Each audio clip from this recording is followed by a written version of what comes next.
Norman11 ABL YouTube channel. Like, share, and subscribe. Lovebird Talks and Tips. Shout out kay Jackson Kaliplip, Daniel's Nature Discovery, Jao Rivera, Luis Revas, Sheila Fortu, Diane Holman, Marben Diego Tubias, Kabayang Densyo, M. Posque Tinaya, Kuya Joms TV, Fred Morga, kay Tatay June o Mayamot Lower Antipolo, at kay Erwin Ramirez Pugi. Hello and welcome back my fellow Kasha Bobs. Update po tayo sa ating mga alagang ibon at sa araw pong ito.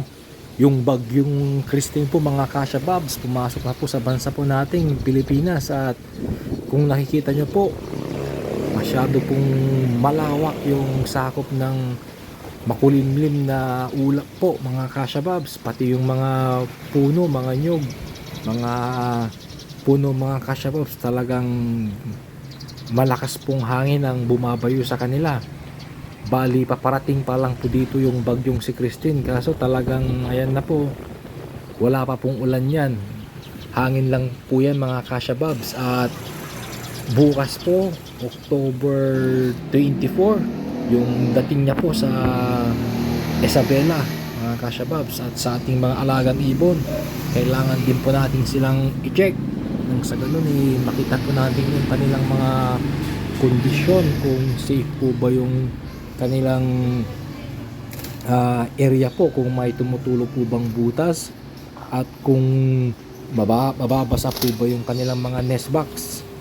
At baka mamaya sa sobrang lakas ng hangin maitangay po yung ating mga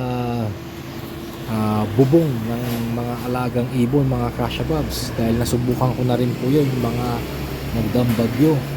May isa po akong parisan na nakaharap po sa pader po yung mga ibon.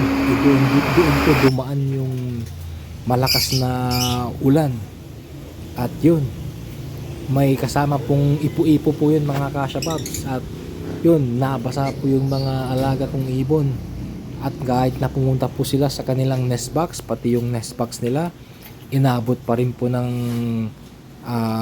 tubig ng ulan. At nabasa po sila hanggang kinabukasan, namatay po sila mga Kasha Bobs. Pero ngayon, bali nakatalikod na po sa pader. Kaya yan po, medyo safe po yan ngayon mga Kasha Bobs. Sa mga iba po dyan ay kailangan po nating siguraduhin safe po yung ating mga alagang ibon, yung kanilang area po, yung kanilang posisyon. Nang sa ganon, hindi rin po sila mabasa, dahil yung hangin pa lang tapos sasabayan pa ng ulan ng magdamag, sigurado magkakasakit yung ibon. Talagang mabababad po sila sa ulan po mga Kasha Bobs, ulan na bagyo po. Kaya kailangan po nating maging mapagmasid at i-checkin po natin na safe po yung mga ating alagang ibon, lalong lalo na po mga Kasha Bobs kung may mga inakay po sila, nang sa ganun hindi po sila madamay. At baka mamaya masayang po yung kanilang oras po na ilang araw na lang po i-harvest natin sila, tapos mababasa lang po at saka mamamatay. Kaya i-check po natin yung kanilang mga lokasyon at yung kanilang posisyon mga Kasha Bobs. Ayan po sila. So magpa-5 pa lang po ng hapon po niyan, kaso madilim na po mga Kasha Bobs. Isa po itong dapat po nating checkin, lalong lalo na po sa mga ibang lugar po dyan. Halimbawa na lang po yung sa mga binaha na po nung nakaraang bagyo, nakaraang taon, yung Pampanga, Bulacan, kahit sampung parte po ng Pilipinas. Yung iba dahil binaha po, inabot po yung kulungan ng kanilang mga alagang lovebirds, namatay po, ilang lovebirds po yung namatay. Kaya kailangan din po natin itaas yung mga cage ng ating mga alagang ibon, mga Kasha Bobs. Lalong lalo na po kung yung mga alaga nyong ibon mahal po yung presyo. Halimbawa na lang mga yellow face, mga danpalo po, mga Kasha Bobs, mga aqua po, mga Philpalo, aqua ino, mga ganun po. Tsakin po natin na ligtas po sila. Nang sa ganun po handa po tayo sa pagdating ng bagyong si Christine dito po sa Pangasinan. Kasama po ito sa signal number 2 at pwede pong maging signal number 3 po dito. Kaya ito po, chinecheck ko po at nagbibigay po ako ng konting paalala sa mga ibang ka-breeders po natin na madadaanan po ng bagyo. Ingat-ingat po tayo at yung mga alaga po nating ibon checkin po natin na safe po sila, mga Kasha Bobs, nang hindi po masayang yung ating mga pinundar. Baka madali po sila ng bagyong Christine. At kung hindi pa po kayo nakakasigurado kung maaabot po ba ng bagyo yung mga lokasyon, manood po tayo ng mga balita yung sa TV po kung saan po yung pupuntahan ng bagyo, mga Kasha Bobs, dadaanan po. Nung sa ganun maging handa rin po kayo, mga Kasha Bobs. Ito nga po pala yung mga alaga nating ibon, talagang madami na po at hindi pa po natin sila na ibibenta. Kaya checkin po natin na once na hindi na po makulimlim at wala na po yung bagyo, yun pong susunod po natin na gagawin, yung ibenta po sila, mga Kasha Bobs. Marami na po tayong na-harvest at hindi pa po natin sila nabibenta. Kaya yun pong isang gagawin po natin, mga Kasha Bobs. Sana po safe po tayo lahat at malampasan po itong mga bagyo at sa mga pagbaha pong mangyayari na minsan inaabot po hanggang bubong.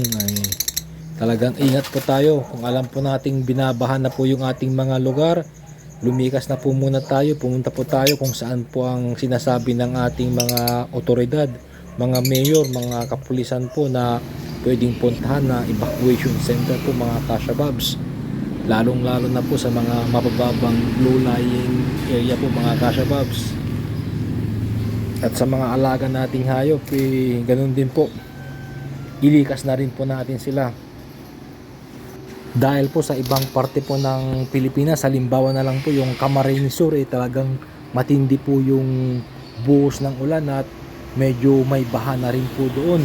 Dahil talagang buong Pilipinas po yung lawak ng ulap nitong bagyong si Christine, mga Kasha Bobs. Kaya ingat-ingat po tayo.